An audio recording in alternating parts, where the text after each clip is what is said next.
Hello!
Hello everyone! It's me, Snommy, and I have found... Oh my god. Huh? What? You make yourself so small? Well, I made myself so small by just leaning back. See, I can do it. I can do whenever I want. See? I actually turned it off because it annoyed me that I was constantly getting bigger and smaller. I don't know. I kind of like it. It's fun. It's great for shenanigans. Especially for when I want to do anything from a long distance away. You come back here. Raven Corix is 30... Oh my god, is this the new Twitch feature? Yes, it is. Yes, it is. Thank you for the biddies, but I really fucking hate this. Wow. I wish I could turn those off, but the power-ups are just things that exist. Yes, the only thing you can do is just make them prohibitively expensive with bits, and that is it. I hate that you can't turn them off. They literally just decided, no, we own this now. Like you have no control over this. Here, have some more forced, forced monetization. Yeah. Oh, by the way, y'all. Before we get started, I should mention. So, my VTuber. Will it, or is it automatic overlay? Because I'm not seeing anything in my OBS. It's an automatic thing. It's built into the website. Oh my god, what does it do? It just spams whatever emote the person who did it select. That is the one that I switched the price to 10,000 bits, precisely because that is the most dangerous of all of Twitch's new features. It ignores your block list, your term block that's list. great. So let me edit that one really quickly. Is it under viewer rewards, power-ups, and channel points? So I've decided that, if somebody is going to be a little bit of a douche weasel, a little bit of a slur fuckwit, at the very least, they could pay me $100. So, Yep, I agree with that one. That one goes a bit too far for me. Jesus, why did anyone at Twitch HQ think that was a good idea? Anyway, they probably didn't think about it. Let's start this the same way we start every time. What are you drinking? Oh, what? Well, I am drinking. Well, I have. That depends upon which part of me is doing the drinking. Meat Space Me has a bottle of water in front of me. But as far as the VTuber me, what do I have in front of me? Hold on, let me get a little sniff, because I haven't taken a sip of it just yet. We're getting invaded by the role players. I think it kind of smells to me like a vanilla latte. Yeah, it's actually just a cup of by now ice cold black tea that I made like 6 months ago. Oh, that's okay. That's okay. I can pour some cream and sugar into there. Don't worry. We can fix this right up. 6-month-old black tea where the bag has been in it all the entire time. Well, hold up. I think I also have some cinnamon somewhere. Let's see. Oh, yeah. We're just going to put in some cream and sugar and cinnamon in there. There we go. It's practically a transformed cup of tea. It's still lukewarm, but, you know, you take what you can get. Into your tea. Don't be British. I don't think they have an option to just give bits anymore. Yeah, of course. You can just... Can't you just use the cheer option? Yep, just use the cheer option. So... Thank you for 10 months, Carp. But yeah, talking about time, this is like... I'm getting close to half a year of uninterrupted tea times. Oh! Congratulations, hell yeah! Consistency! Consistency is key. Apparently not. I tried to open my door with consistency and it didn't work. Clearly consistency is not key. well, just because it is key doesn't mean it is the correct key for the given lock in question, you know? You gotta make sure you have... That's why you have to have a set of keys for each individual lock that you need to unlock. The real question is Baba you? You know, I don't know. I don't think so. I'm pretty certain Baba's just Baba. But, you know, hey, that is a big existential question. And I lost my train of thought of any further answer for that. Correct, so, yeah, please. No, that is too big for me. That's just too big for me. Correct. We don't talk about the fact that I constantly bump my tits on doors because I don't open them fully. I have this thing where when I go through a door, I only open it exactly as much as I needed to get through and then squeeze through the door, even though there is nothing blocking me from opening the door fully. See, I always open up doors wider than I need them to be, just because it's just like, it's a comfort thing. I don't know. Yeah, I'm the opposite, and then I always bump my boobs into the door frames. You know what? That's a good problem to have.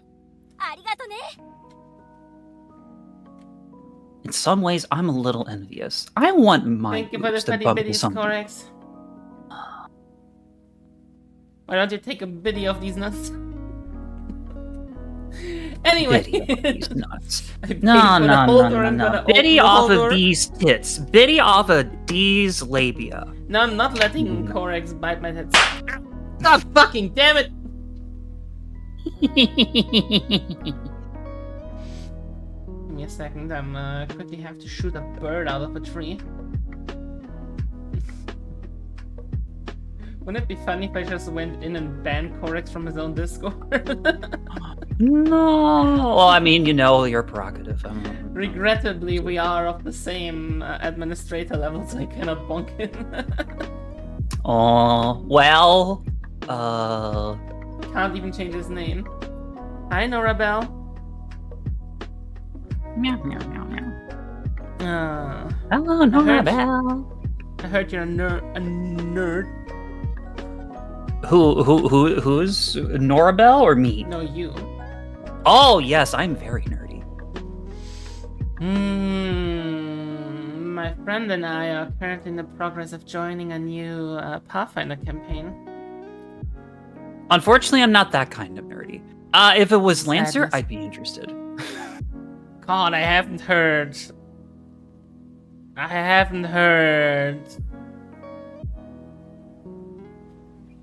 the word Lancer in a long time, and I thought the nightmare was over. What nightmare? What nightmare could there be related to Lancer? Have you ever played GURPS?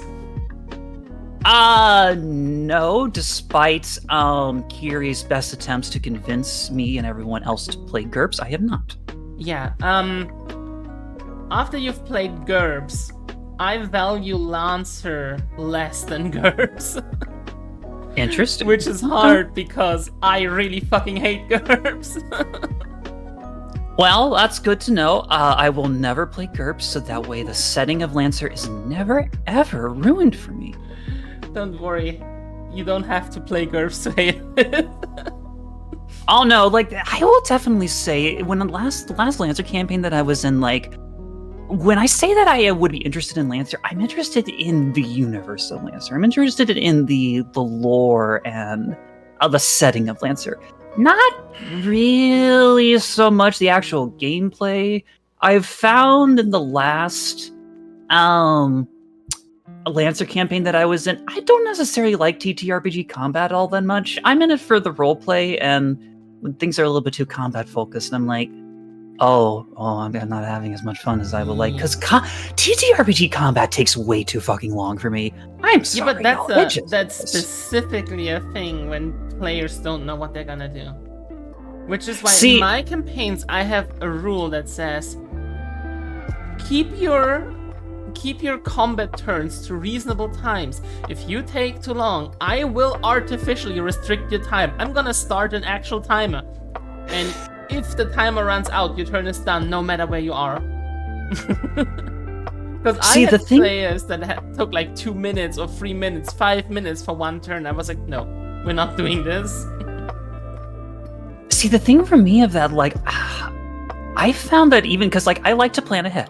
Whenever it's somebody else's turn, I like to think about, okay, what am I going to do? What am I going to do? What am I going to do? Kind of a thing. And even when I would do that, just the whole resolution of whenever I would say, okay, I'm going to do this, just resolving that, just like, I don't know. I don't like the pace that it takes. I mean, luckily nowadays, with the ever-increasing, with like the way tabletops have developed, especially online tabletops that automate a lot of the things you do, it's gotten to a point where you can reasonably have one combat turn in 30 seconds per person. Especially if most of your group is marshals. With casters it gets a bit more complicated, but with marshals it's very straightforward. Nowadays. Oh wait, so on GURPS causing you to like Lancer less, have you ever played any of D&D 4th edition? I have in fact played 2 games of D&D 4th edition, meaning 2 sessions. I have been told that I have not played 4th edition D&D, but I have however been told that Lancer is effectively, at least its combat is effectively a derivative of 4th edition D&D. So I started playing TTRPGs with early versions of the Black Eye, which was like Germany's answer to D&D. And then I played 3.5e, so D&D 3.5e, which everybody liked. And then they brought out 4th edition, and my friends and I played 4th edition for exactly 2 sessions. And then it was so bad that I wrote my own system, which I played in for almost 10 years, until I started playing 5e a few years after it released. That's impressive. And now I've been playing Pathfinder 2e for 1.5 years, and exclusively for 1 year now. It's a good time, good time. Ooh. That's not true, there was a 5e campaign somewhere in there, but I didn't finish that one. So it was like exclusively for like 5 months now. Yeah. I really like Pathfinder 2e. It's so fun. Unlike GURPS. Kiri, if you're listening at all, it's okay. Like, you know, I love that you love GURPS, Kiri, but like, you know, I need to try GURPS someday. Maybe I'll like GURPS. I have no idea. I should have not been until I tried. GURPS, look, this is gonna sound mean, but GURPS is the roleplay system for people who genuinely think that Linux is the answer for every PC problem. Like, if you're the type of person to sit down and be like, okay, I'm going to write a query to actually install this program that wasn't made for my computer system, and you successfully pulled it off without looking up a guide, then you're gonna enjoy GURPS. I don't know about without a guide part, but as far as Linux is the answer to all computer things, the older I get and the worse Look, Windows 11 gets, I I'm agree that starting to get a Windows little 11 convinced. is hot flaming garbage, but at the end of the day, I'm an end user. I do not wish to learn to code. I have no interest in learning to code, and Linux is just not end user friendly. What distros have you tried of Linux? Out of curiosity. I've tried Ubuntu 15 years ago when it first came out, and I've never ever touched Linux ever again since. It's just not something that's feasible for me. I'm the perfect end user. I am happy to click start and have my programs. So here's the thing about that. I have installed Linux Mint on like my old laptop. Literally about not really all that much more difficult to install it than installing Windows. Yeah, And but way harder to troubleshoot if something goes wrong. no, not at all. Here's the thing is like, because you said 15 years ago, like modern Linux, at least when you're talking about Linux, something like Linux Mint, or even I think Ubuntu is probably like this, but I would never recommend Ubuntu to anybody just because of the organization behind it. But Linux Mint, it's basically like in terms of like, like when I've used it, it doesn't feel any different to me than using like Windows 10 or like Windows 7. Like Linux has come a long, long way in usability. I will probably have to interact and have a moment with Linux when they stop supporting Windows 10 with security updates. I'm not planning on switching off of Windows 10 until they specifically stop supporting it completely. Like, I know that next year they're gonna stop giving it stability updates, which fuck do I care. But as soon as they stop giving it security updates, that's the moment I will probably have to go for Linux after all, because I'm not installing Windows 11. My PC can't even handle it. Like, I physically cannot install Windows 11 on my system. Oh, neither can I. And even if I could, I'm like, nah, I'm good.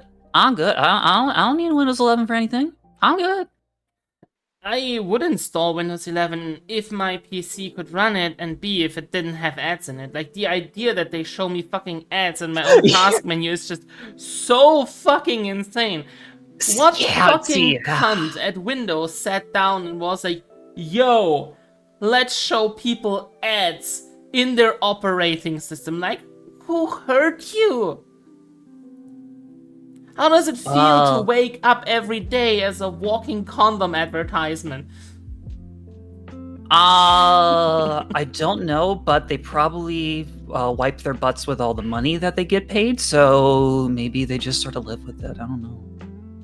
It's weird. I don't understand it in the slightest. You give me $6 million, I'm set for life. I don't need any more money than that. I don't need to shell out that much. But like, yeah, those folks at Microsoft who make those decisions, like, Like, I did the math. If you get $1 million, is that 1 million? Yeah, that's 1 million. And you put it on a bank account with 2%. What's the word? With 2%. In German, interest? It's called interest. Yes. Mm-hmm. That would be $20,000 a year just in interest. So I can live easily off of $20,000 a year. So here's the thing about that. It's just like fuck the interest. Like, to hell with the interest. Like my whole $6 million thing, you know where that comes from? Literally just lump sum $6 million in total. You spread that out over 100 years. That is the equivalent of $60,000 a year over those 100 years. That I've thought to myself is like my maximum. Any money I make above that, I don't really need. I'm good. But like, even then, like, as per like your own math that you were saying just before, $2 million. All you need is $2 million. That is the equivalent of $20,000 a year for the next 100 years. Like, I'm seeing it like this. I would put it on a bank account. I would let it accrue interest, live off of the interest, and when I die, I would give it all to charity. Oh, maybe. Yeah, you could. What's your prerogative on that one? But, just a reminder, y'all. I don't know. I find that so many people focus on accruing interest with their wealth that I don't think a lot of people think about that. Just like, there is a certain amount of wealth where just like, nah, you're good for the rest of your likely life because you ain't going to be living to 130 years old. And even if you do, society hopefully will it advance to the point that like you don't need to be super wealthy in order to keep living. So it's just like, yeah, I want to remind you, I want to remind folks that you don't have to rely upon having enough wealth for interest. There is such a thing as having enough wealth where you're just set for life and it doesn't matter anymore. Yeah, but as I said, I wanna take the money and have someone else profit off of it after I die. Like who? My mother? My sister? Orphans? Someone who could actually use it, not some sort of corporation. I would be like the type of person who'd be like, hey, I have $1 million, I'm gonna The live kids are off all of dead. it. Mission failed. God damn it, Carp. I would like try to live off of as little money as possible so I can multiply the wealth I have and then push it into someone who can do something good with it. That's fair. Well, on that note, the only I've now thinking about this. Now this topic has come up again. I will say that there is one instance where I will gladly take in more money. And that is if the money I'm taking in means that some other rich fuckwit doesn't have that money. That way I can be a river to other poor people who are alive when I'm alive and just send the money to them. I see it like there is this billionaire that hoarded money his entire life, and now that he said he's like probably a few years away from death, he paid himself out of his own money. He paid himself a little bit of I can't words. So he paid himself a little bit of money out of this, so he has enough to live, right? And then he took his billions and donated them all to charity. Also, I just saw you're not paying for the studio. Which I just saw that sounds thing, what? nice. I can fix that. Let me just move my model in front of it. There we go. Nobody can see the sticker. Well, we'll see. See, that is one of those stories that it sounds really nice. And you know what? Good on that person. If only that said billionaire had thought to dispose of that money while he was still alive to help the people. Yes, he is still alive. Oh, well, he isn't dead yet. That's the entire thing. Like, yes, you can argue that he earned his wealth in more than unnecessarily cruel ways, because you don't become a billionaire by playing fair. We all know that. But it's like, the fact that before he died, instead of all that money going to people that did nothing for it and continue the cycle of wealth abuse, he gave all of it to charity, and apparently, as far as I understood it, he lived pretty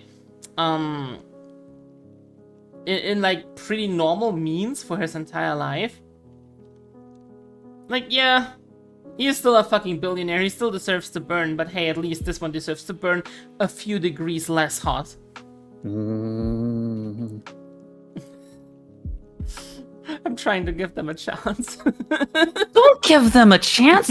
They wouldn't give you a chance. They wouldn't give you a chance at all. They would melt you into cash. They would transmute your every single atom in your body into gold if they could. Don't give them a fucking chance. See, with this one, I'm not so sure. No, he probably would have, and then, would have waited until right before he's dead. It's just sort of like, wow, this corpse that I turned into gold, I've been holding on to it for all these years. I don't need it anymore. I'm gonna give away this corpse gold to charity. I'm just saying. Do Yeah, not I mean, give me... you're not wrong. I'm just trying to see the good in people whenever possible, you know? That's perfectly fair. I completely get that. That's perfectly fair. But you know what? There's tons of people in this world. Who is somebody that who is not a billionaire that you think could use a little bit of that seeing the good in them? Just a little bit. Somebody who's not rich. What do you mean, who could use seeing that good in them? Well, you see, like somebody where, that whole thing that you did for this, billionaire, for example, where you sort of went over their whole story of like, yeah, they were a billionaire, but like towards the end of their life, they decided to give away it all to charity before they died. That is attempting to see the good in that billionaire. That like, hey, that billionaire has some good intentions, not all bad, capable of making good choices. Is there somebody that you can think of off the top of your mind who isn't super wealthy, who isn't rich, who probably could use that kind of narrative like that, who probably could use having their story told in such a way of just like, yeah, they weren't great, but towards the end of things, they were capable of good, they made some good choices, they did some good stuff. Seeing the good in somebody who isn't rich. Not necessarily someone who is like not the best person but tries their best.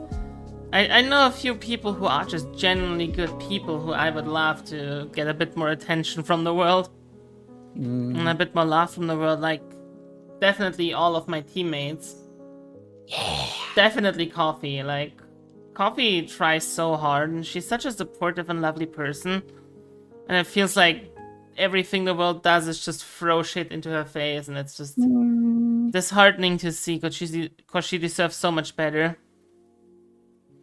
Do you think she would benefit from a shout out from your channel? Nah.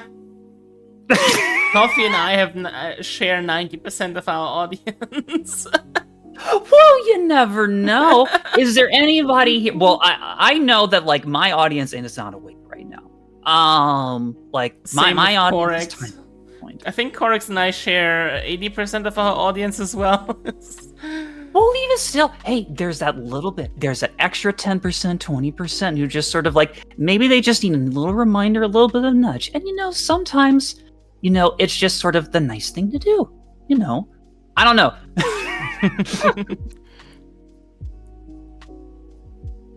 Let me see.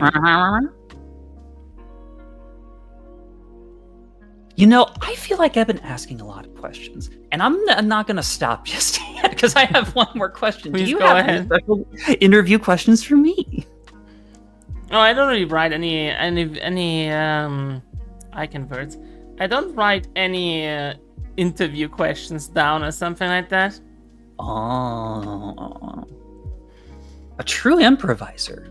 Oh yeah, like this entire thing is improvised. Get that bitch shouted out, it will be funny. Yeah, let's do it. Mm-hmm. What's she gonna do about it? Cry?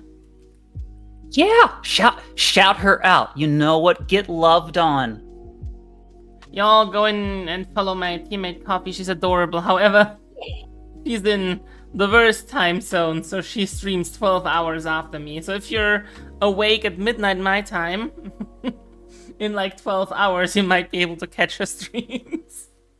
I mean, if folks are watching on Twitch, there's a good chance they might be awake at that hour anyway. So yeah. Be sure to give that Gator Cat, give him a follow. She's a good bean, or at least I've been told she's a good bean. I don't know her as well as I should. Your viewers also watch the Raven Corex and Affogato Cat.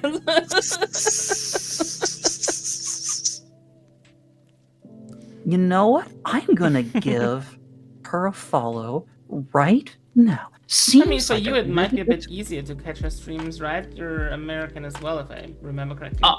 I live on that Eastern Standard Time zone. Live in that United States. Although I really shouldn't be using a Southern accent to represent the United States because most people know the United States by either a Californian or a New York accent. Huh? What? You know that when we in Europe think of the United States, we think of like Texans in cowboy boots with a big fat southern accent. Yes. Not understanding food. No, I get that, and yet so much of the American slang that you all learn comes from either California or New York. And what you learn about Texas is California or New York's representation of Texas or southern states. I mean, at the end of the day, there is only one thing I know about New York. And what's that? Hey, I'm walking here. Hey, I'll walk in here. It's the only thing I know about New York. One does not simply Christopher walking into motor here. Oh God! I cannot do a New York accent. Also, I know that New York has the worst pizza. There, I said it. New York pizza is gross. Look, if your pizza is drowning in fucking oil, you're doing it wrong. As someone who is actually Italian. Oh, just you are stop. You are living up to your username errors right there. You're causing chaos. Them's fighting words for so many New Yorkers. I am not the goddess of strife. I am the goddess of gluttony. I have eaten all the pizza, and for that reason, I can tell you, New York pizza is gross. American pizza in general is bad. Like, oh God, what are y'all doing? You have such good ingredients, and we make such shit out of it. Well, what do you mean? Okay, so there's New York style pizza. That I'm on a personal vendetta against whatever the fuck Chicago thinks they're doing. Oh yeah, I was just about to ask about Chicago style pizza. It's not pizza. It's a casserole. Thank you for asking. That's just flat out not pizza. Okay. Pizza is about the dough, first and foremost. Second of all, dear New York, pizza was originally invented to be a somewhat portable and easy to eat food that leaves you mess free, so you can eat it on the march, because it was originally a food made by legionnaires, literally in their helmets and in their shields. Oh. You cannot lift a New York slice without getting invaded by America because you just found oil. You're doing something wrong. Like, if I'm eating a pizza and 80% of it is oil, that's not pizza, that's oil. Oh, I suppose. You know, to each their own, and if any of us are in Rome, we will do as the Romans do. But you're just going to be covered in oil while you're in New York, I suppose. Absolutely nothing in this world, in the world of pizza, that tops a good Napolitan pizza slice. Or rather, pizza, because you don't buy a slice of pizza in Italy. Like, who the fuck buys a single slice of it? What the fuck is that even? Well, like, you know, sometimes you don't want to hold them. Why Americans have to make everything so big. Like, why is a New York pizza so big that you physically can't eat more than one piece? That's a great question. I don't know. I think it's probably as part of it is for bragging rights. It might be just sort of like, you know, living in the imperial core, showing off kind of thing. You know what? I don't know. It's one of those things that are just sort of like, you know, I live in this culture. And it's one of those things that, like, you know, I will say about, like, why, like, damn, things really are so big here. And then I don't really think about it all that much is sort of the reason why. It's just like, I don't know. I'm gonna give a shout out to Detroit style pizza. Because it was, as a product of its surroundings, it is at least a interesting case of cultures mixing and seeing where it came from and how it developed, seeing how they did literally take steel pans from auto factories and try to replicate the Sicilian style pizza that I grew up with, which is called sfincione. So seeing it develop, and that is at least an interesting thing. I would never eat Detroit style pizza over an actual sfincione or a Napolitan style pizza, but it is, at least from a historical standpoint, quite interesting. On the other hand, here's a negative shout out to California pizza. You don't need to put cream cheese on everything, guys. It's okay. You can just eat pizza. Well, I don't know if I should tell you about what so I am from the Midwest. Well, sort of. I am from a weird part of the United States. I am sort of. I'm from a southern state, but from a southern state in the sense of like very culturally Midwestern part of a southern state. Mm-hmm. So like it's a little bit of a mixed bag. You know, my accent goes all over the place sometimes as a result. And one thing that is very stereotypically Midwestern, for Midwestern United States, is ranch dressing. And you know what like a lot of Midwesterners like to put on to their pizzas? Ranch dressing, because ranch dressing goes on everything. Yeah, here's another one. Why do Americans take pizza and dip it into sauce?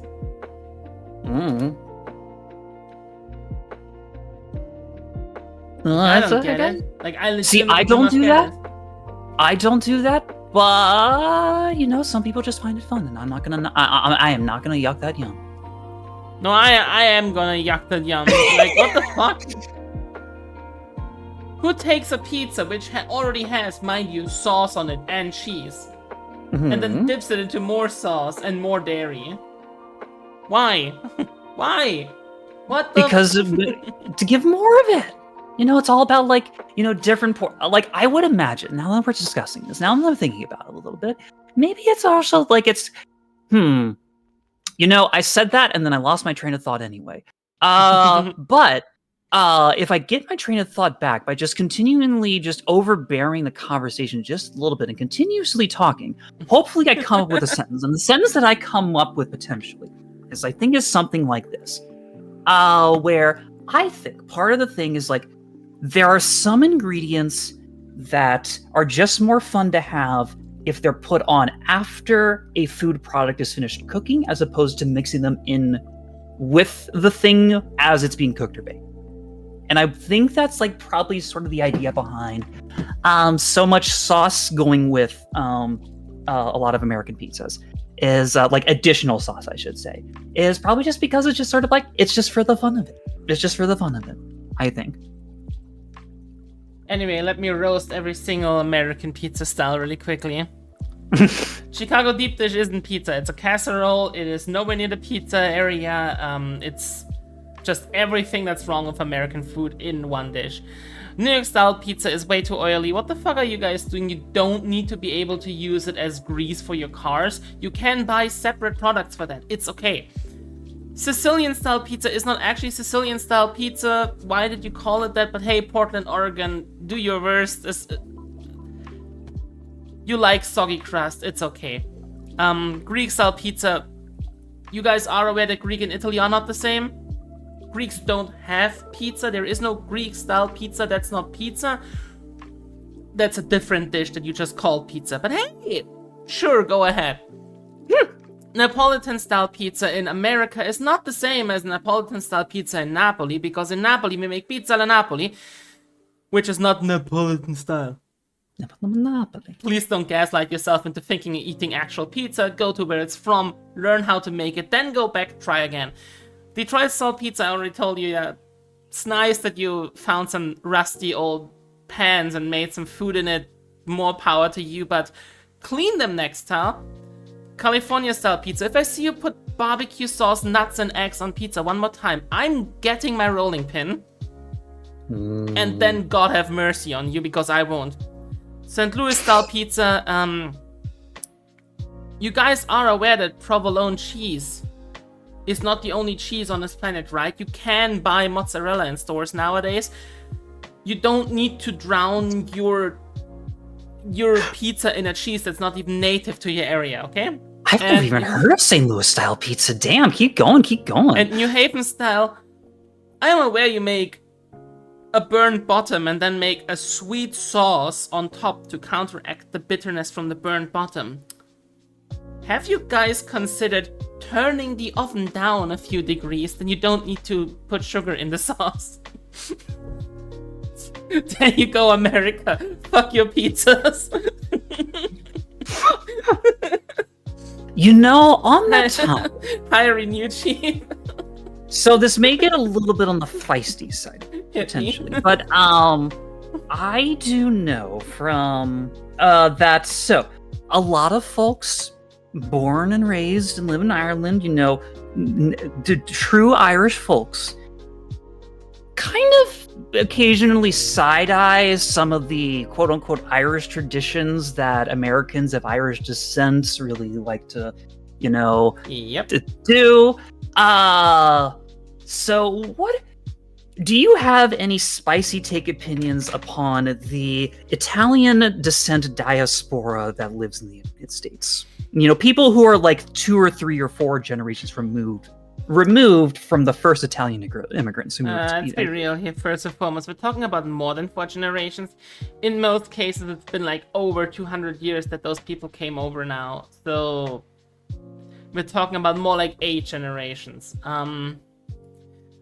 Even then, I and many other Europeans are heavily allergic against Americans trying to be everything but American.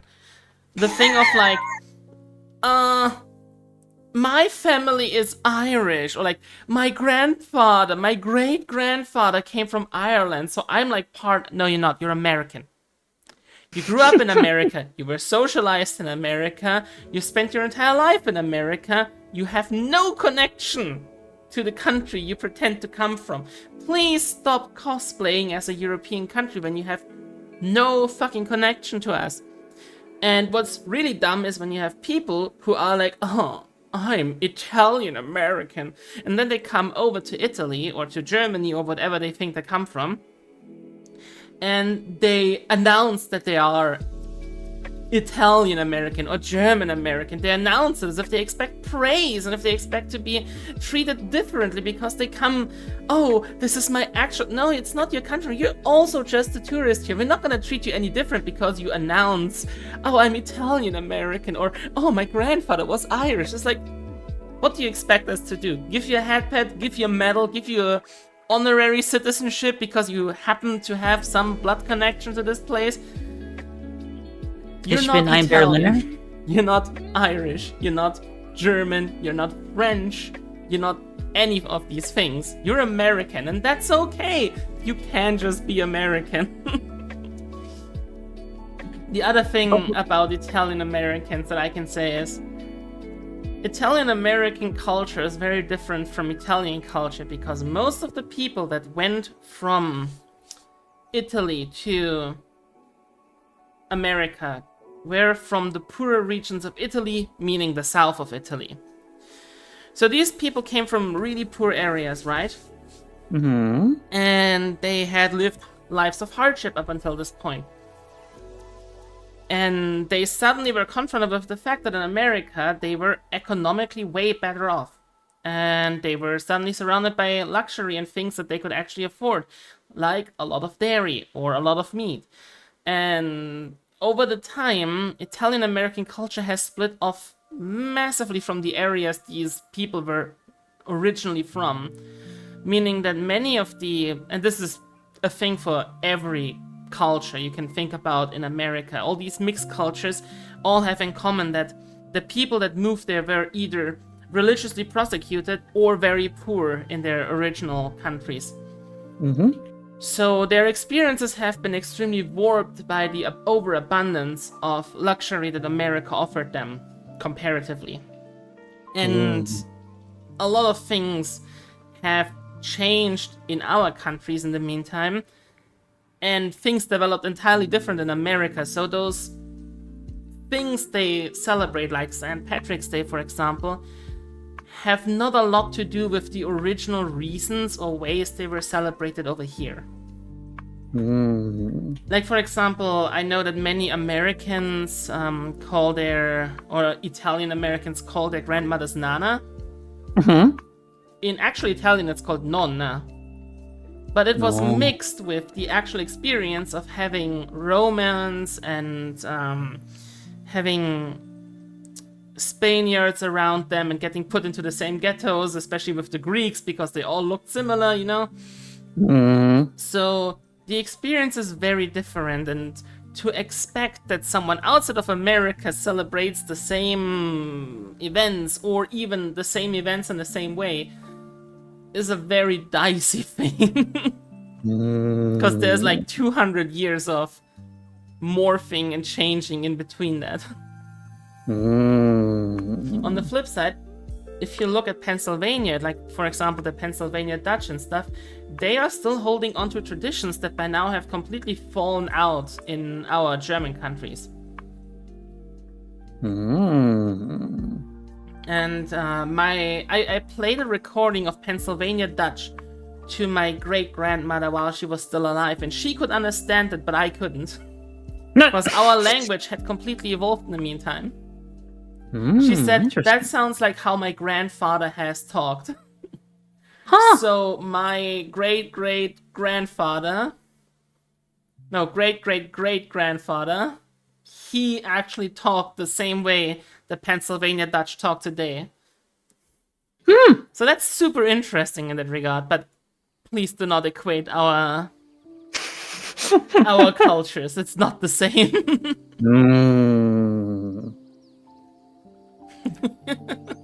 Yes. So anyway, as an American, I want to tell you about, my ancestors. They immigrated to the United States from Germany and from Ireland, and that's all I know about. I might have a little Italian in me. It's a little weird. I am, but to step out? I will stop that now. If you have a little Italian in you, have you tried asking him to leave your body? What? Yeah, I wouldn't be happy with having a little Italian on me. I would kick him out. Oh yeah. Oh, that yeah, no. If that was ever a thing for me, that's been kicked out a long time. I'm too lesbian to have any, men in here. This is a girls only club. My body. I don't mind either. Well, you can have who I don't want. Sorry, I'm taking all of them. I am the goddess of gluttony.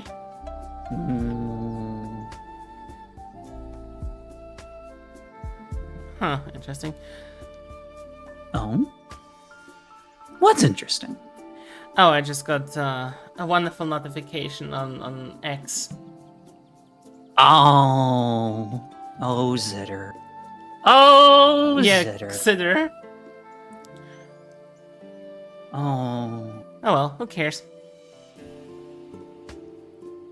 So I do know somebody who is very tuned into current Japanese culture. Hi, and apparently Kiri, hello there, Kiri. Kiri, you're too late. You missed me shit talking GURPS.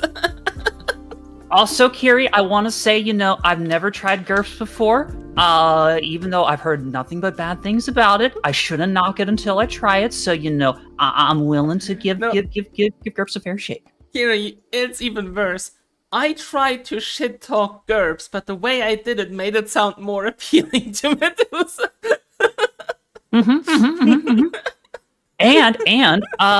But in the midst of that conversation as well, I may have convinced Eris that, hey, there's probably a Linux distro that is actually user friendly for someone. No, that's not what happened. I just said I will have, for better or for worse, I will have to have a conversation with Linux about its usability sooner or later once they stop doing security updates to Windows 10. See, that's just the thing is that's what I'm trying to tell you there, Eris, is that you don't have to have that conversation because Linux is already there. At least, like Linux Mint, for example. It's already there. Yeah, but it's not something I have to deal with right now. Oh, sooner rather than later, No, because later rather than sooner in my case. As I said, I am happy to be a perfect end consumer. All right. But anyway, so I have learned that apparently for Japanese users of Twitter, they're a little bit out of the loop of the drama, or at least they were for a while. They're in the loop now. Isn't it funny? Because the culture of the culture of Twitter and on Japanese Twitter is just like very different than how it behaves on like American and European Twitter. And it isn't like a toxic cesspool like we're used to associating Twitter with being. And it's a little bit of a struggle for them. So actually, I just said European, but I don't actually know that. For y'all on the other side of the Atlantic, is Twitter a toxic cesspool? Yes, it is. Okay, yes, okay. So I was correct. Okay, cool. I think the usage of Twitter outside of the VTuber space in like Germany at least is not that big. So the older generation uses Facebook, obviously. Mm-hmm. And Gen Z immediately went to like Instagram and stuff like that. Mm-hmm. So for millennials, when we grew up, we had this early first wave of, at least in Germany, we had this just wave of German social media. Where we had stuff like StudiVZ and Bayern Chat and stuff like that, which nowadays don't really exist anymore. The biggest one I think was probably Knuddels, which is comparable to what like Gaia Online was. So for us, most of my generation have either completely stepped back from social media completely, or they're using stuff like maybe Reddit, but mostly like Facebook while complaining about it. So using Twitter as an everyday social media is not as popular in Germany.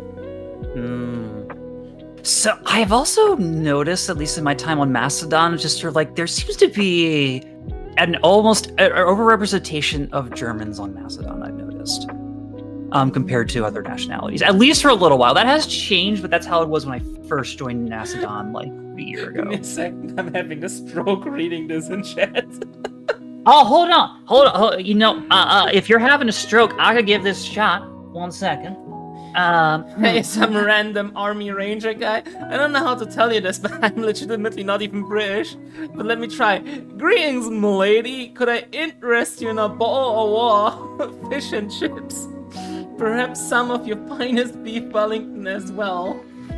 I also offer the freshest spoon. Oh, spotted dick as a dessert. Would you care for some? God, I'm having a stroke. Yeah, please don't call me bro. Yeah, there ain't no bros here. There's not a single bro here. That's not You know what? Correct. You know what? I mean, there's probably a bro in chat somewhere. Don't forget, Corex is the diversity hire of the patisserie because it's the only straight cis guy in the entire patisserie. In chat, I don't know about chat because, like, I'm sure there's, at least, a couple of bros in chat. But, at least on screen, there's no bros here. But, I want to give reading that a try. From a completely different context. Greetings, my lady. Could I interest you in a free bottle of water, fish and chips, perhaps some of the finest beef of Wellington as well?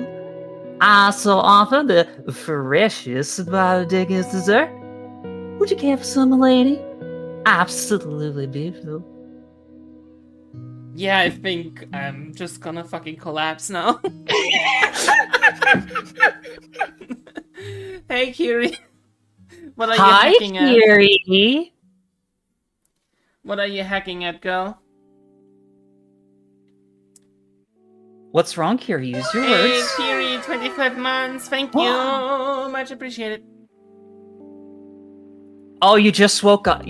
Kiri, so you just woke up, and now you just woken up to the sound of another lesbian doing a sort of, kind of, not very good, sultry Southern Belle accent. So, Southern Belle accent? Mm-hmm.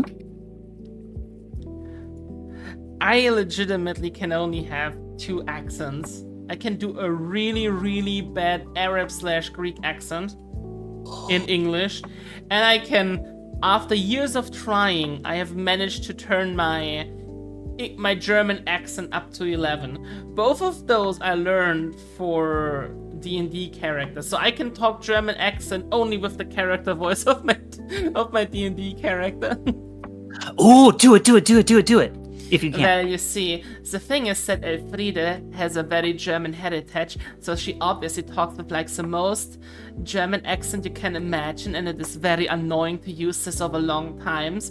But I have learned to do it for the D&Ds that we played with this character.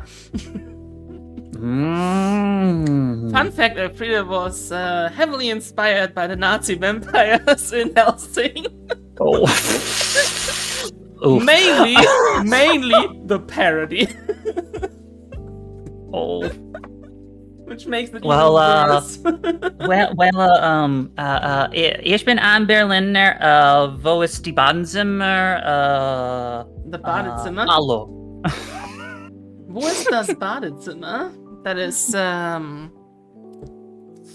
toilet. Although Badezimmer is actually the bathroom, and the Toilette would be a toilet. Or in Bavarian, Scheißheisel. Ooh. Which translates to shit house. But it sounds so fancy along the way. What, Scheißheisel? Yeah. Bavarian I know is a what bit scheiß different. means, and I know it means shit, but still, it sounds so fancy. The thing It's with almost Bavarian like is that it's saying not a shit in dialect. French. Something many people misunderstand about Bavarian is that it's not just like a German dialect. Bavarian is what we call Mundart. So it's like more of like its own language. Like Bavarian has its own grammar and its own words and its own phrasings and stuff like that. So it's not just we pronounce things differently. It's like there's just legitimately entirely different words and ways to talk in Bavaria. Oh, I guess are kind of like the various French Creoles and the Caribbean. Yeah, kind of like that. Or Afrikaans in South Africa. Yeah, I think actually like what's it called again? The slang that black people use. They have a word. Oh yes, AAV. Yep.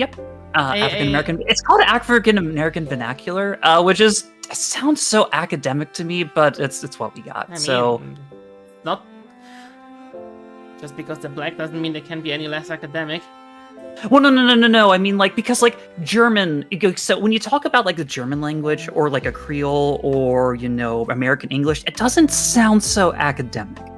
African-American vernacular, it just sounds just so, like, it sounds as dry as talking about a physics concept. But I think like, AAV and Bavarian are very comparable in terms to, like, their original language being English/German. So it's very comparable, as in how they also have their own sentence structure entirely, own grammar and stuff like that. So that's actually a really good comparison. Yeah. Oh, I just got an ad break. Yeah. Not that it matters because I don't have your stuff. I do 3 minutes of ads every hour because Twitch be shit. Do you want to do anything special for the ad break or whatever? Yeah, like, is there something you want to advertise? I'm gonna make Kiri thirsty really quick. Oh, okay. Let me just Hi,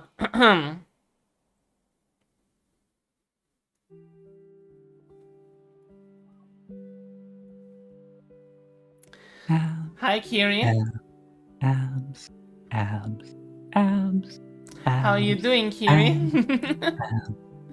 I hope you're having a nice day, Kiri. The abs.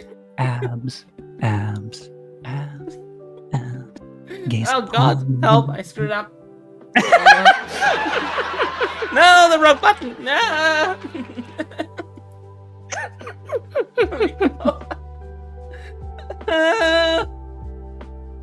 Never mind. I'm good. I'm good. I'm the best at this. Now, for those of y'all who have Twitch Turbo or are subscribed to Eris's channel, you know, you may be concerned that perhaps you're missing out on some advertisements. Oh wait, the advertisements are done anyway, so never mind. My bit's over. No, actually, they should be playing for like another 1.5 minutes. But hey, here we go. Oh, it just ended for me. Well, you know what? In that case, you know what, y'all? In that case, you're just gonna reload and watch another ad for me, right?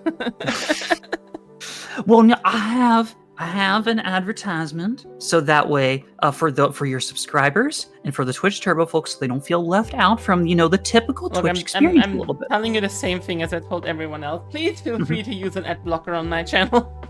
I do not care about advertisement money. Even still, I want to bring attention to, and in fact, you already started the advertisement just before. Y'all, I want to talk to you today about women's abs. Abs. Belly muscles. They're great, aren't they? Just the cheese graters and whatnot. Especially on women. Have you ever looked at Hecate from Hades 2? Six-pack witch? You love to see it. Abs are a good thing. Abs are a great thing. You want abs. She wants abs. Everybody wants abs. Abs are great. And you know what? You don't even need to be skinny to have abs. You can be a little bit more, just like, it's just nice to have a belly. Bellies are nice, and bellies are abs too. And you know what? If you don't have a cheese grater abs, you know what you can do with that kind of, with a non-cheese grater belly? You can do a little bit of drumming that you may be audible over your microphone. Is the ad break done yet, Eris? Yes, it is done. Okay. Glad you're making a fool of yourself for the ad break.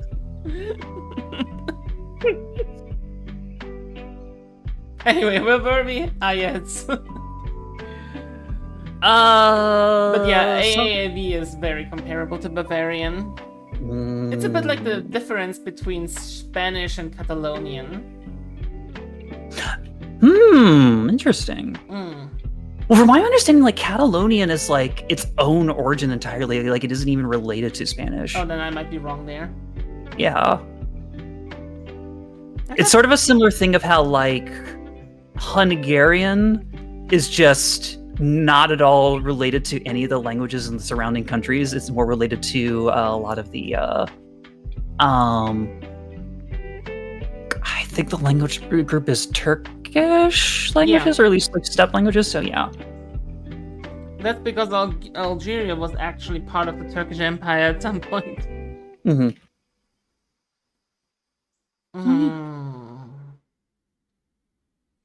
Meow, meow, meow, meow, meow. Please don't meow at me. Meow. Goddamn cats. I'm meowing at you. I'm just doing a little stem. Do you ever do a little vocal stem, Eris? You ever do a little vocal stem? I'm not on the spectrum. Well, I am, so... Please stem ahead.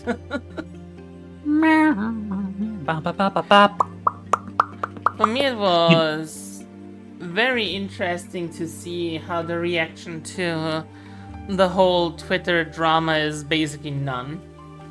Except that every VTuber and every artist is like, hey, all my engagement is just suddenly completely gone.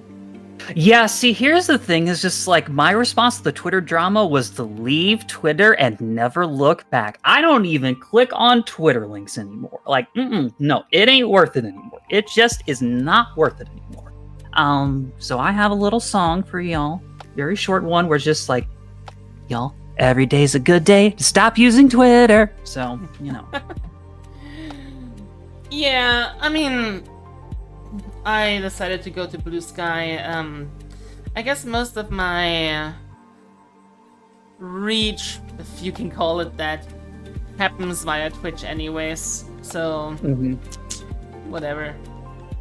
It's just a bit annoying that so many of my friends are now struggling to promote their brands and get anywhere with their content because of how shit Elon made the platform. Yeah. You gotta pay that Muskie boy. His $6 of that he apparently didn't get from his dad's Emerald mine.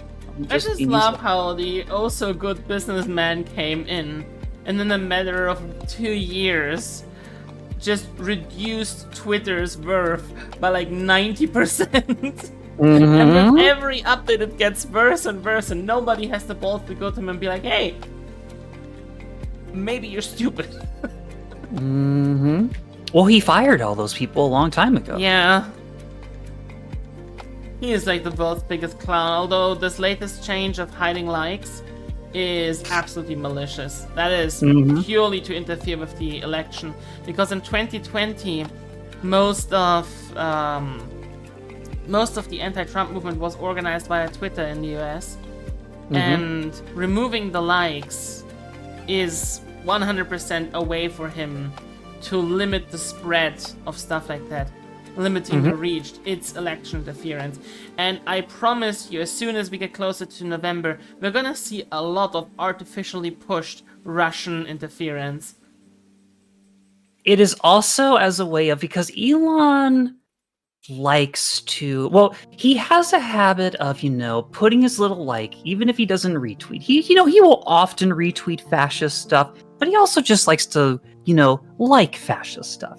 And I think, like, one of the reasons it kind of feels like he's hiding likes is specifically so that way it's less embarrassing to him. So people can see every single little thing that he likes, but decides not to respond to or decides not to retweet. So yeah. So yeah, that's another reason to not use Twitter. It's just sort of like, no. It's He's just a Nazi. That's just how it is.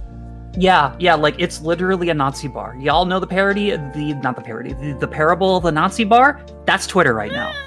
I mean, yes, I think the big difference is that you didn't go to a Nazi bar when you used Twitter. Instead, you were at a bar and suddenly the Nazis broke in and now you're surrounded by Nazis and you're kind of pissed because you're like, hey, this wasn't a Nazi bar. Why is it suddenly a Nazi bar? And you haven't quite managed to say goodbye to what your bar used to be. Yeah, no. That is the parable of the Nazi bar. That is absolutely the parable of the Nazi bar. Only in this case, like, the slight alteration is that now the owner is a Nazi too. Yeah, that's a big problem. You didn't decide to let a Nazi stay. A Nazi bought the bar. There's a slight difference there, because in one of them you had a choice, and the other one the choice was made for you. So I don't blame anyone who tries to stay on Twitter. It is still the most used social media site on the planet, even after losing so many subscribers and so many users, and after losing so much traffic and so much usability. It is still the premier social media site, at least for like millennials and Gen X. But is it though? Because like, from what I hear is that, like, TikTok is doing some majorly good numbers. Like, what does Twitter actually the premier? TikTok is actually numbered because they're not gonna sell it. So TikTok is gonna lose its entire US reach because they're not gonna sell it. Hell no. Oh, there is some interesting complexities there that probably is not constitutional. So, but that's a whole thing and a half. That'll go through the courts. But what I mean is, like, Twitter is the most premier social network. But is it? Or, like, what are some numbers and stuff to back that up? Politicians use Twitter to announce policies. Well, no, I get that. Yes, they use it, Brands but does it actually get Twitter the reach? Primarily to announce changes in policy and new products. Like, I think you're massively underestimating how much influence Twitter has, especially around millennials and late Gen Xers. I wouldn't say underestimating so much as that I am questioning a truism, because it's one of those things of, like, people are like, why is Twitter the premier social media? Well, it's because it's the premier social media. It's about questioning that circular thing and making sure, like, I understand what you mean, premier? But you're like, not yes, and yes, like major brands change platform that easily. That's the main point here. But, like, I guess what I'm trying to say is, like, okay, so yeah, it is used by major brands, but is it actually helping those major brands? Are people actually getting info from those major brands, or are major brands just doing it because they are in the habit of doing it? So the thing is, major brands don't care about that. They only care about, hey, so many people have seen our product. Because the reality is, if you look at actual studies, advertising your product online actually diminishes the amount of product you sell. And that is a fact. People hate online advertisements so fucking much. If you advertise, for example, on YouTube, you legitimately sell less than if you hadn't advertised. And yet every company in the world advertises on YouTube because they think, hey, people see my product, that's good, right? And that's what I mean. The only thing that matters is a number that you can show to a shareholder. And that's what I mean. Is this sort of like, okay, so it gets back to that whole thing of, Twitter is the premier social network. There's so a lot of major brands post on it. And, they get these big numbers from posting on it. But how many of those numbers are real people? Like, here's the thing, is just sort of like, yeah, they care about the numbers getting bigger, but like, those are also for major brands. And those are also for politicians who just like seeing big numbers, even if they're not particularly concerned about where those numbers are coming from. But like, for everyone else, like, we can get that information that is posted on Twitter from other places most of the time. Oh yeah, definitely. And like, it's one of those things of just sort of like, okay, major brands and politicians find it useful, but they find it useful because they're using a metric as their target. They're just looking at a number go up.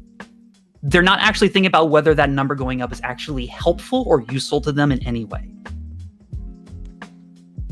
We spent 50 grand on YouTube ads, why will no one buy our product service? I don't know. That's just the thing. Just sort of like, that's one of those things of just sort of like, I want to sort of kind of just sort of pop that, just sort of not so much pop the bubble that Twitter's premier social network, but challenge it a little bit. Look at it just this be way. Like, I'm not using social media because I like social media. I'm using social media purely from a business standpoint to advertise my my streams and my content. At the end of the day, I as a private person, I don't use social media. I read Reddit as a passive user every now and then. I have like 10 minutes of Reddit screen time per day at night when I'm like, oh, I'm tired, I'm gonna lie in bed, read some Reddit, then go to sleep. That's the extent of my social media usage. And at the end of the day, I will go where the most users are because, and that is specifically because, I want to promote my brand. I don't care about who owns it. I don't care what the consequences of the entire social media thing are, because that is not my primary concern. My primary concern is getting people to see my content. That's maybe not the morally correct stance, but if I want to promote my business, which is my stream, that is where I have to put my money. But I guess also here's a question for you on that. Okay, so trying to go for where, there's the most users. But or just the most reach for me. The most reach. But then again, yeah, that's just the thing though. Is where you would have the most reach also where the most users are? Not necessarily. Twitter has more reach, more users, but Blue Sky has way more reach. So I actually switched to Blue Sky as my main social media now. I don't give a fuck about Twitter anymore. With the removal of visible likes, reach is just gone for content creators, and I suspect Blue Sky or Threads to become the big thing. Probably Blue Sky, because Threads is still not a thing in Europe because they factually refuse to agree with European data policy. Yeah, it's like, can you imagine looking at the entire European market and going, meh. We don't like profits. I guess when I'm bringing that up, I'm not just sort of saying that as sort of a way of having a conversation with just necessarily like with you specifically, Eris, and your own usage, or even with my own usage, but just sort of like everybody who could be watching. It's one of those things of like, it just sort of goes that thing of like, when, something just sort of like, this is like the premier brand. This is the premier social media network. This is like the best washing machine you can buy, or whatever. That kind of a thing. How many just care. No. Here's the thing. Sometimes just pointing out, just sort of like, encouraging people to like, give it a little bit of thought. Just sort of like, okay, you think that like you hear this a bunch, but is it actually true? Just sort of like, just stop yourself for 1 second and think about it, and whether or not, and especially also just sort of like, what benefit do you get out of like, using the quote unquote most premier thing? Like, just 30% click through. That's 30% click through that I wouldn't have without Twitter. That's all I'm saying. Like, I can see, for example, last week. But does that 30% click through, has that actually translated into much bigger numbers from what you have seen of your own data? Like, as for example, I can legitimately tell when they stop the likes, because on the last Teatime stream I had, the 30% click through from Twitter, And I broke the 10 viewer mark. We haven't broken the 10 viewer mark today because I didn't even announce it on Twitter, because why would I? Reach is dead. And I'm missing those 3 viewers. Mm-hmm. It is, especially when you look at the numbers, it is a numbers game at the end of the day for those people that don't just see streaming as a hobby. Mm-hmm. And for those people that are, like, if you do using social media as a hobby, or you're doing streaming as a hobby, then it's way easier for you to say, okay, I'm just not gonna use that thing. Those 3 viewers don't matter that much to me. But if you're looking at it from a business perspective, and you're trying to make this like your primary income, then suddenly the world looks entirely different. You have to approach the entire situation very different. Wait, let me just get rid of this pillow. Like, I'm not saying you're wrong. Don't misunderstand me. I'm not saying anything you're saying is wrong. And in a perfect world, I would 100% agree with you. But the reality is, I'm looking at social media as a business tool and nothing more. And so I'm gonna 90%, or I would even go as far as to say 95% of people on this planet are absolutely happy to just be served their content on a silver platter without having to think about it. Doom scrolling on Twitter is a wonderful pastime that many people use to stay somewhat sane. Yeah, except that it isn't actually that's another conversation entirely about the dangers whether or of not doom it's healthy is an entirely different conversation. But at the end of the day, you cannot deny that most people on this planet do not want to ask the moral implications. They just want to have their screen tell them what to do, and that's entirely valid. Well, not everybody wants to constantly ask, or not everybody wants to constantly work through whatever they're doing. Sometimes people just want to be left alone and just have some fun. Well, see, I'm not saying, do it constantly. It's just more of like, there is one monkey wrench I'm going to throw into what you just said, just a little bit. But before that, before I get to that, I don't think people should constantly think about what they're doing either necessarily, because generally you only have to do it once, and you at most have to do it for like if it's something that ends up like racking with your brain a bunch, hey, that's a sign that that's something you should have dedicated some time to. But if you don't have to dedicate a whole lot of time to it when you start thinking about it, then you didn't need to dedicate a whole lot of time for it. That's perfectly fine. But what matters is just sort of not so much stopping constantly, but just, doing like a little every once in a while. Checking in on yourself, doing a little sanity check. Yeah. Just making sure, just sort of that's like you're seeing. Most people do not care enough about that. You would be surprised. And a lot of people do. How many people are perfectly happy living a life where they never think about the consequences of their actions? Like, many people are so happy to just go with the flow and just consume the content that the algorithm gives them, just do what the television tells them, vote what the media tells them to vote. Many people are happy to turn their brain off and let others think for them.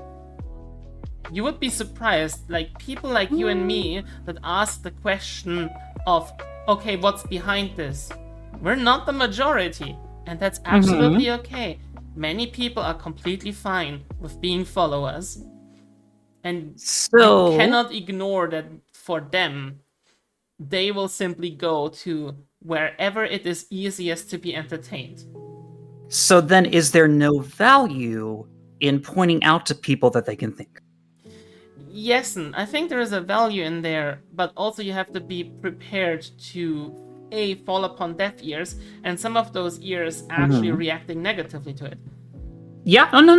Yeah. As I said, at the end of the day, I'm not looking at social media from a moral perspective. If it was about me and I had to use a social media for personal use, I would go to Tumblr because it's full of funny memes at the end of the day. But I'm not using social media for personal reasons. I'm using social media because I want to promote this entire bullshit here. Okay, so here's where I throw the monkey wrench.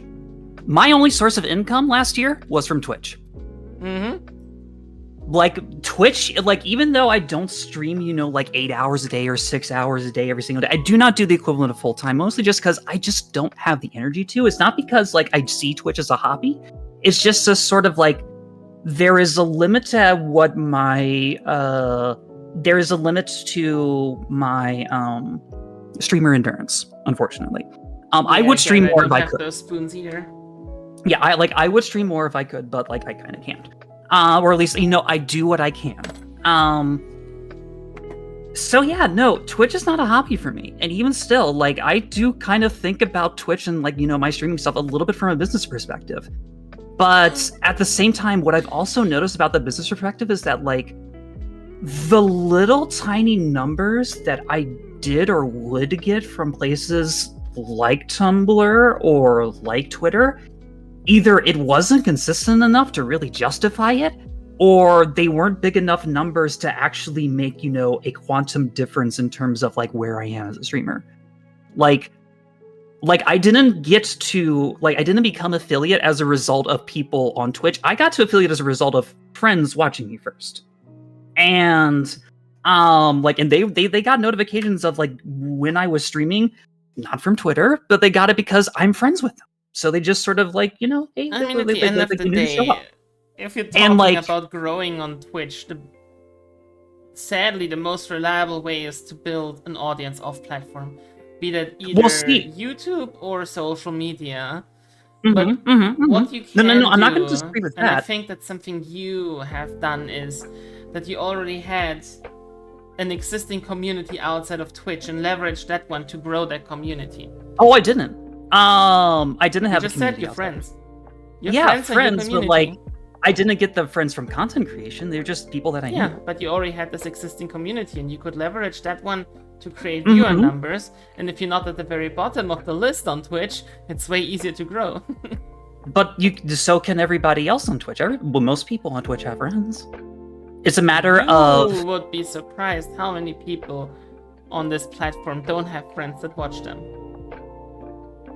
There is no. Again, I'm not surprised. Again, I'm not naive about these things. What I'm trying to say is like it's a similar thing with successful bands, like successful musical artists. Look, what I'm getting at is that you're not wrong.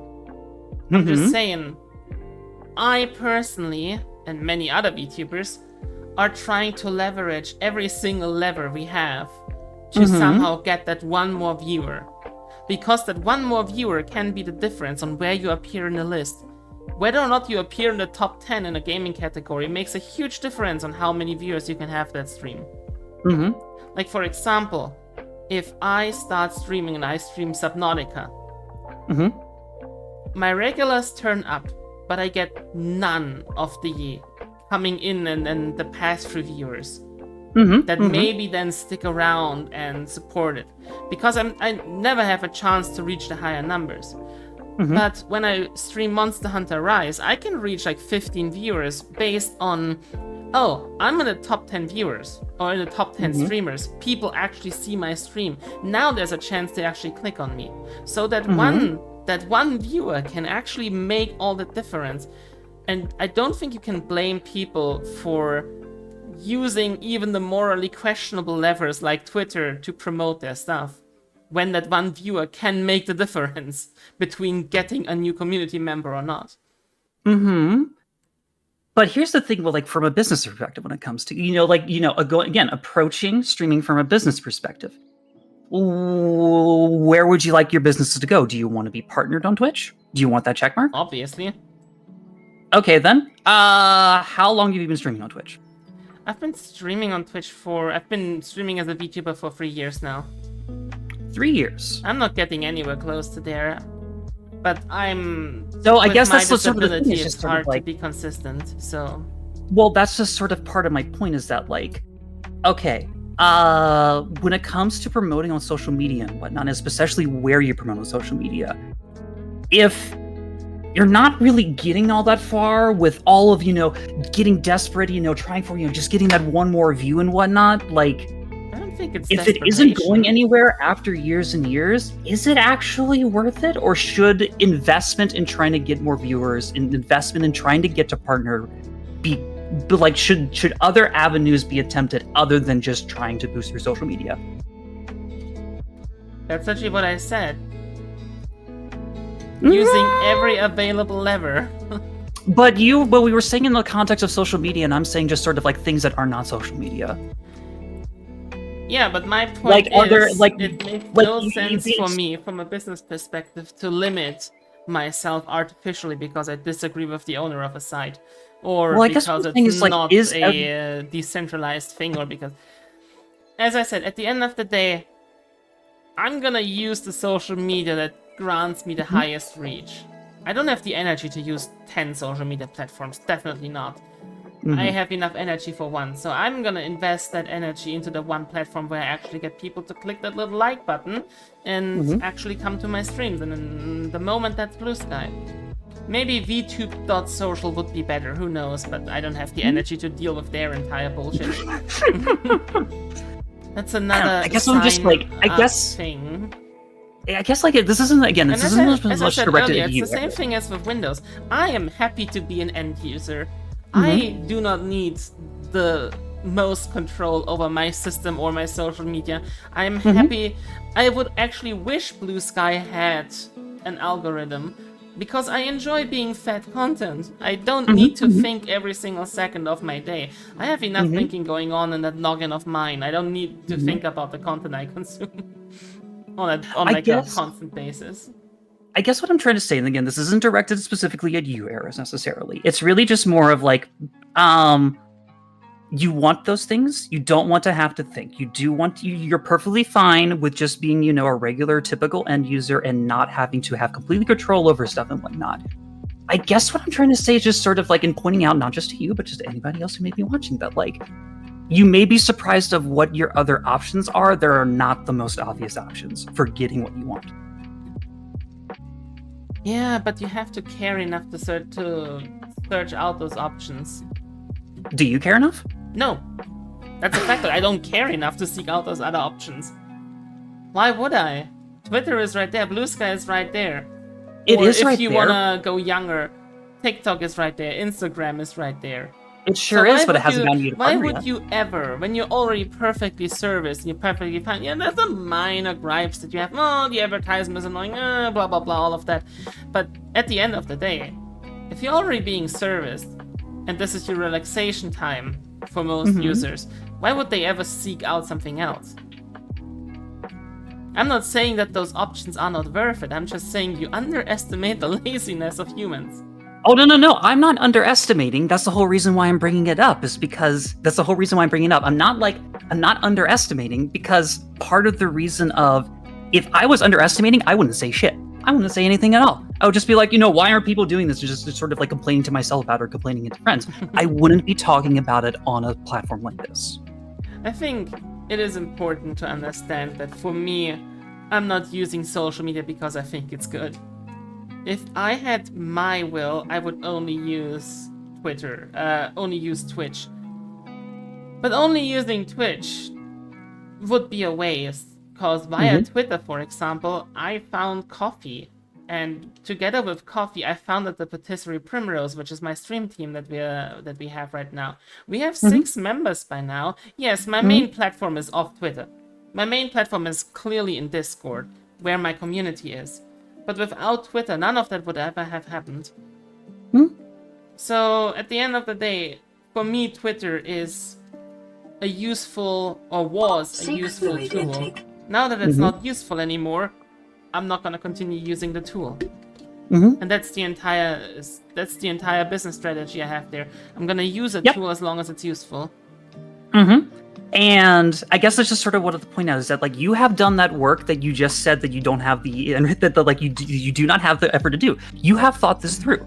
You have thought about, okay, is this tool useful to me? And you realize, no, it's not. I guess what I'm trying to say to y'all is just sort of like, it's more of just because, and just like for anybody else who might be listening and whatnot, kind of a thing. It's really more, my point is,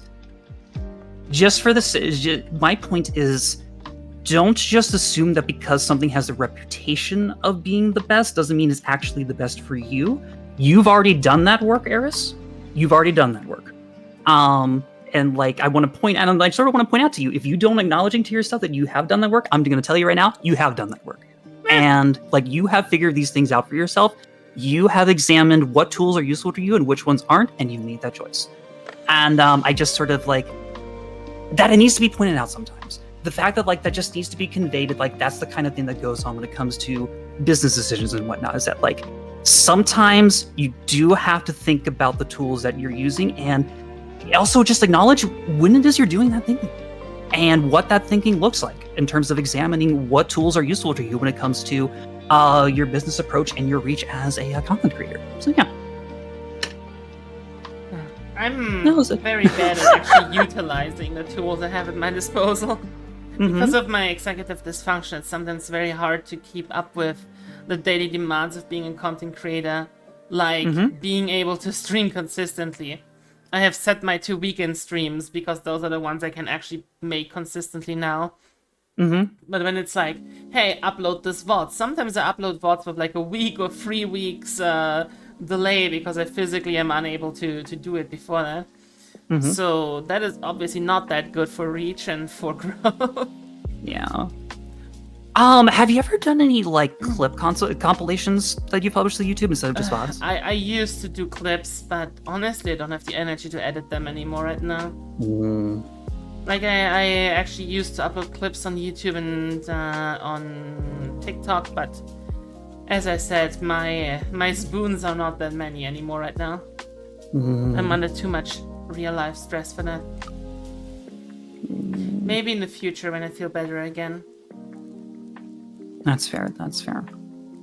But hey, if you don't want to do anything, if you ever want to offload some of your thinking, and I also could definitely be there to help with some of the more complicated stuff, such as installing Linux Mint. It's really not, like I'm actually going to be doing it again on my current desktop. Like I've done it on my old laptop from 2015. This weekend I'm going to be doing it with my extra hard drive in my computer, and have a little bit of a dual boot system going on, and just making sure that, again, as a sanity check, making sure that my assumptions that I have about Linux Mint so far right now still hold up when using it on the machine that I actually use every single day. So yeah. Well, and once I have that experience, I'd be more than happy to help you with that, so that way you have to do less thinking. For me, it's more like what I do is I take the clips that people make from my content and I edit them down and put them on TikTok or YouTube. But I haven't really had the energy to do that the last few months, and I like to think I've gotten quite decent at editing, but what's missing for me is the speed. So editing takes so long. My hat's off to people who do editing professionally, because holy shit. I think if you do it for quite a long time, you obviously develop skills to optimize your workflow and be quicker about all that. But for me, with my available skills and my editing speed, even editing like a 40-second short is a thing that can take like up to an hour. So sometimes it's just like I don't have the energy to start that. I don't have the energy to finish it, and sometimes I just turn the stream off and I lie down and I watch some anime and then I fall asleep and can't function anymore until the rest of the day. See, that's the thing that stops me a lot of the time too, is just like, especially when it comes to like, trying to upload, shorter form content for clips and whatnot, is just like, it's just doing the editing of it. It's just sort of like, is this actually worth it? I could edit something else or whatever that I actually care more about, or kind of a thing. Like, yeah, no, I get that completely. No, for me, it's with my executive dysfunction, I just have issues starting it. My brain then pulls up, instead of just starting the edit, and because editing is something I actually enjoy and I have fun with, and I love seeing myself get better at it, and I like to be proud of myself, but instead of focusing on that, my brain just goes, oh, that will take an hour, we're not doing that. And then I just sit there and I can't start. I shit you not right now, I have, let me count, I think I have like 12 Yeah, I have like 8 clips on my desktop right now that I specifically downloaded so I could make them into a channel highlight trailer for Twitch and YouTube. That was 8 months ago. Mm-hmm. 8 months ago. My I can. executive dysfunction is a fucking whore. No, if your executive function was a whore, you'd be making a lot more money. That's fair.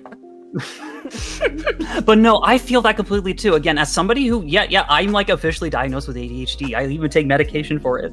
And no, I feel that. That's the funny part. I had childhood ADHD. But now, as an adult, I have no signs of ADHD left over. I got tested 3 times. There is not a single sign in my behavior that points to ADHD. Other than the executive dysfunction. And I react negatively to ADHD medication. So I react like a neurotypical person to ADHD medication. So what apparently happened is that my childhood trauma and the ADHD executive dysfunction have formed a trauma complex, and now I'm sitting here with a ton of unsolvable childhood trauma that causes me to not have executive function. Because that's great. I love being disabled.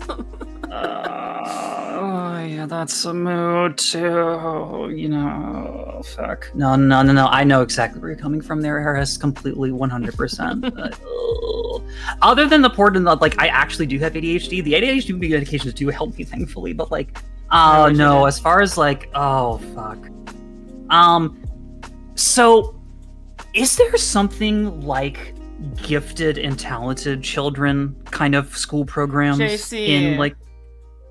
In Italy or Europe, because like that's a big thing in the United States, is just sort of like the gifted kid burnout.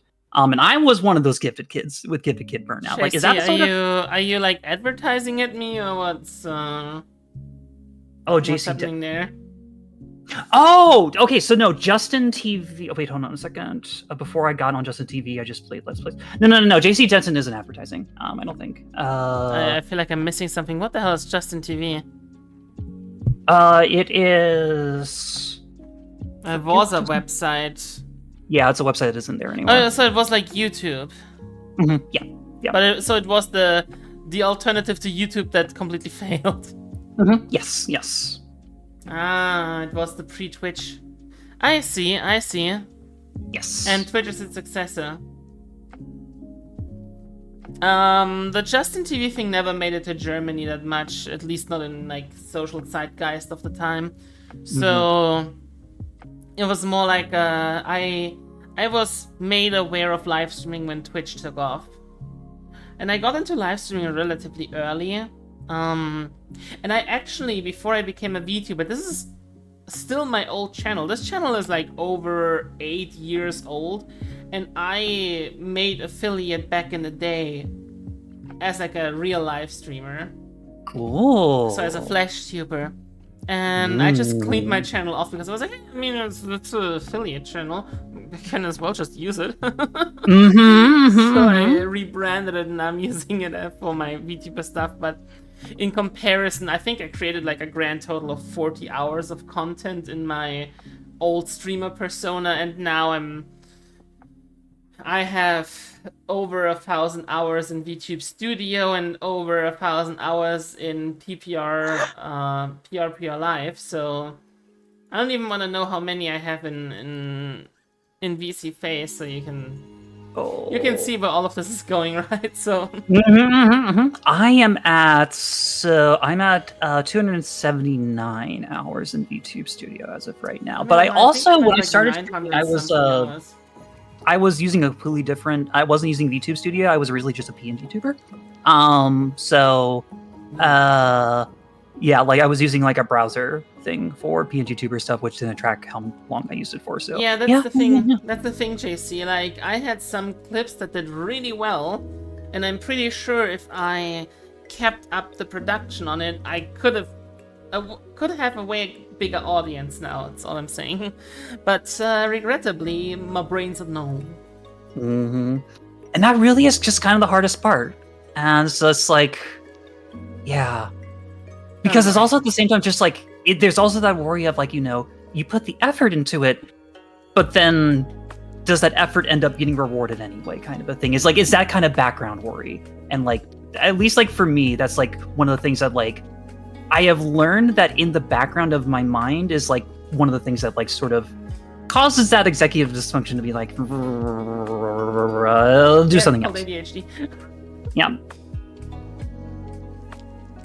For me, it's just annoying because my executive dysfunction is not just for work-related stuff, it's for literally everything. Like, also doing things that are fun to me, like playing the guitar. Very often I just don't do it. Even though I want to do it, I sit there and I can't pick it up because my brain doesn't let me. Or starting a video game or playing a video game. Like, I have told myself, hey, I want to play the new story part of Guild Wars 2. I really like Guild Wars 2. It's my favorite game. I have 7,000 hours in it. Mm-hmm. It came out over a month ago. I still haven't played it because my brain doesn't let me. So I have this issue of I physically cannot do the thing, no matter what it is. It is, no matter if it's something that I don't enjoy or something that I do enjoy, very often I just can't do it, and I really wish it was different. I could understand it if it was just like my inner laziness not letting me do things that I don't enjoy. That is something I could work on, but it's literally everything. No, I have a similar problem too. I especially had a similar problem when I still had a subscription to Final Fantasy XIV, where it's just sort of like my default was Final Fantasy XIV, even if I wasn't really enjoying it, because it was just like I would do that instead of doing other things that I would actually have enjoyed more. Thankfully, I've broken that habit, but yeah. No, I get that. We literally just bought a racing wheel months ago, and it's just sitting there now. Okay, but I feel like that's one of the ADHD things of I pick up a new hobby every 2 weeks. Not to be armchair psychologist, Eris, but it almost sounds like a little bit of depression's going on there. A little bit of what? A little bit of depression is going on there. I don't know if that's a depression thing. I mean, it's Oh, it is. It is. I can assure you it definitely is, as somebody the picking up a new hobby every few days. No. Or a new interest every few days. That's a very ADHD thing. Not what Thea said, what you were saying about yourself. About myself? Oh, I mean, I have a ton of childhood trauma and I can't get my life together because of it. So obviously I have depression. But my depression is actually better than ever. Streaming surprisingly did a lot of good things for my mental health. Quickly. I have some eyelashes in my eyes. Ugh, gross. Do you? So it's kind of a similar thing for me as well. Do you ever have the thing of like, so like you struggle to do things that you enjoy doing? Have you ever had that thing where you've noticed where, because this is a thing that happens to me more often than I would like, but it still happens, of like not feeling very certain about streaming, not really feeling the motivation for it, just sort of like, is it even worth it kind of a thing, but as soon as you start streaming, instantly feel better. Nah, I don't have that. I've been doing this for 3 years now. It's a part of my life that I value a lot, and it has brought me connections to people who I now call my best friends, so even if I'm just a small fry in a big sea of a lot of streamers, I enjoy doing this. Hi Corex, yes it's you. Corex staring at the screen pointing, it's me. No, for me it's very much a part of my life I would never want to miss, and even on days where I'm like, I don't want to stream, fuck all of this shit, I still would never consider stopping this just out of pure insecurity. Then again, I don't know, how old are you again? In my 30s, and I'll leave it at that. Yeah, I'm in a similar age range, and I have learned that my insecurities are something that I don't let control me. See, the thing for me, it isn't so much insecurity so much as just sort of like literal fundamental brain motivation. Like, again, like kind of an executive dysfunction kind of a thing. Yeah, but for me the thing is, I don't look at streaming and I think, it's not worth it. For me, maybe it's not worth it monetarily, but I'm still enjoying what I'm doing. And I know that when I turn the stream on, I'm gonna enjoy what I'm doing, so there's never a moment for me where I'm like, it's not worth it. That just doesn't happen anymore. That was more like the beginning phase, and I was doubting if I want to continue streaming at like the 1 year mark, 1.5 year mark, when I saw that I had pretty high numbers during COVID. And when lockdown was lifted, I fell from 30 concurrent viewers down to 3. Because everybody went back to work. So that was the moment when I was very frustrated with everything, and I saw the success I assumed I deserve went away very quickly. But ever since then, I have critically looked at my content and what I'm doing, and I have realized that I don't deserve any success for the content I've been doing over the last 3 years, which is why I recently started to readjust the content I'm doing to make content that is more fun to me, like the tea times or like the cooking streams. Even if you happen to have some guests on like me who frustrate you a little bit with deep conversations and that feel like Why they're do you challenging think you frustrate me? I don't know. I hate social anxiety. Look, girl, you have to get up a lot earlier to frustrate me. I was a seniors nurse. I have dealt for days on end with people that are too dement to remember when they had a conversation. I have held the same conversation with one person 47 times one day. You cannot frustrate me. You're not even on the level of frustration that is needed to get me angry. Fair enough. I don't know. I get anxious about things sometimes, it's like it's all part of like a little... that's another one of those little skill. Yeah, Correx can frustrate me because he's a longsword main who doesn't know how to cut a tail. Oh, called out. Corax, you need to work on that. You bought a driving wheel, it was a new product on sale. You never used it, sold it a couple years later, same price you bought it. Turns out it had gone way up in price for some reason. Lucky you. I bought a drawing tablet, decided I'm gonna learn drawing. That was like 2-3 years ago at this point. I used it like twice, and then my executive dysfunction made me never pick it up again, which is a shame. I really would love to learn to draw, but I just don't have the spoons to actually be able to sit down and consistently practice and get better at it, actually. Which is a shame, because as a kid, I loved drawing. Like, I really loved drawing as a kid. And my father hated it. Well, I'm not gonna call him my father. It's the seed donor of my birth has decided that it's not manly enough, so he forced me to not draw. And he reprimanded me when I drew. What a dickweed. Oh yeah. What an absolute douche nozzle. Oh yeah. He is still salty that I killed his firstborn. Oh no! Yeah, we're not on speaking terms. Well, you know what? He would still have, he would still have firstborn in at least a daughter, at the very least. If he wasn't such a douche. He's dumb as a sack of bricks, and his new wife is manipulating him to shit. He used to be better in the meantime, and he had changed to be better, but regrettably, she made him worse. Oh no. Oof. Once a week, let's go. Drawing stream, art streams. I don't know. I mean, I will say that is... Kiri can speak to this. Definitely is like, that is how Kiri has gotten good at drawing, is just by forcing herself to do every single day of like morning art streams. Yeah, but I don't have the energy to stream every day, so I can do like once a week. Fine, but at the end of the day, my problem is I want to produce content I am proud of uploading to YouTube. That's a mood. And I am very much aware that my scribbles. Wait, I actually have one available. I saved one of the scribbles I did on stream. Can I get this one here? There we go.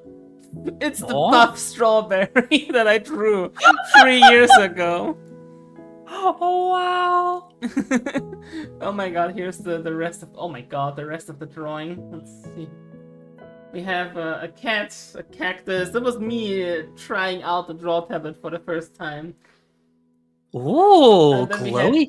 You made a radioactive cactus!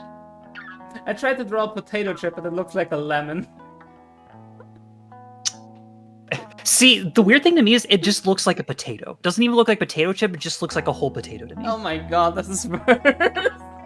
And then there's the way my mom draws pigs, but worse.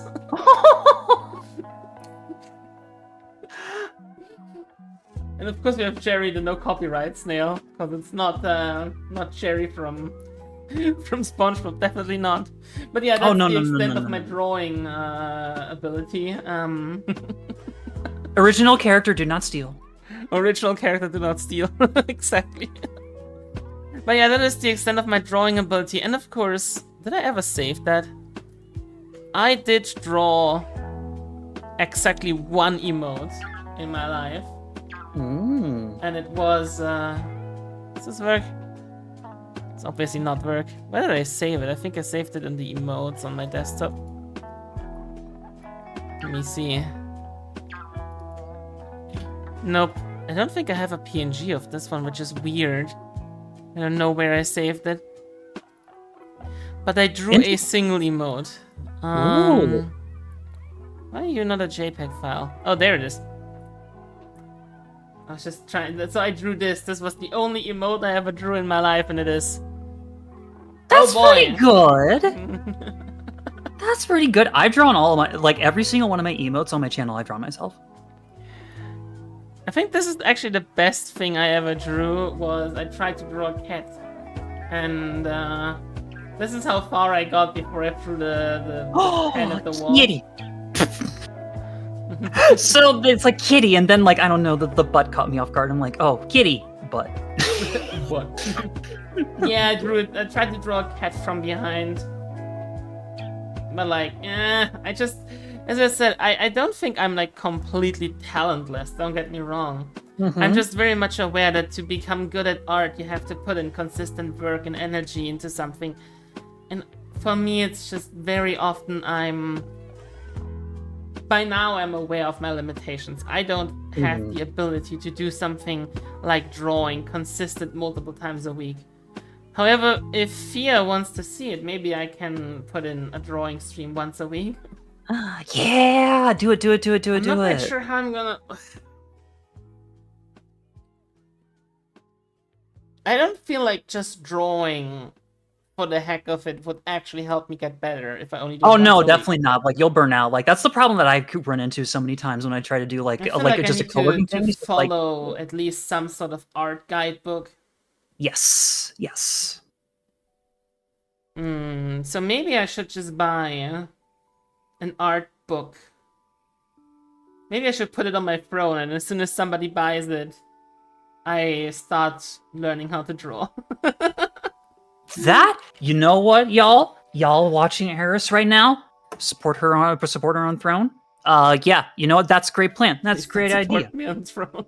Some guides, some studies, some memes. As long as I can draw a snake with 2 penises by the end of next year, I'm gonna be happy. Ooh!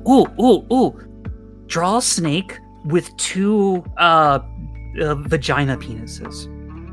Vaginuses? Yeah, vaginuses. There you go. You could be original.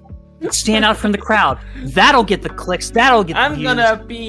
I'm gonna get so good I'm gonna draw my own nudes, and then I'm gonna draw myself with 2 dicks because snakes have 2 penises.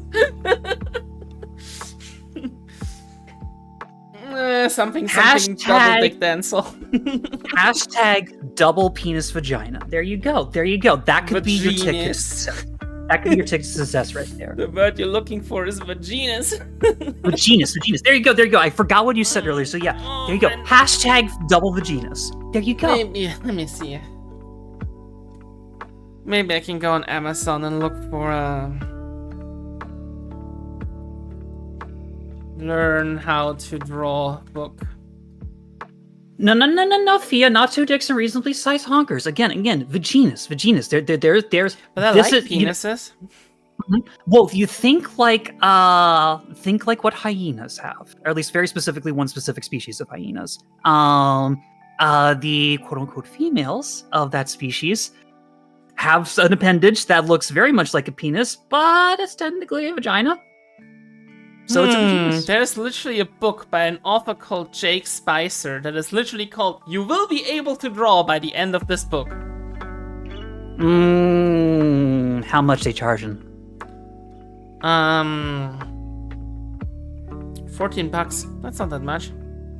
Mm. They also have another book called You Will Be Able to Draw Faces by the end of this book, and then How to Draw, period. I know it has pretty good,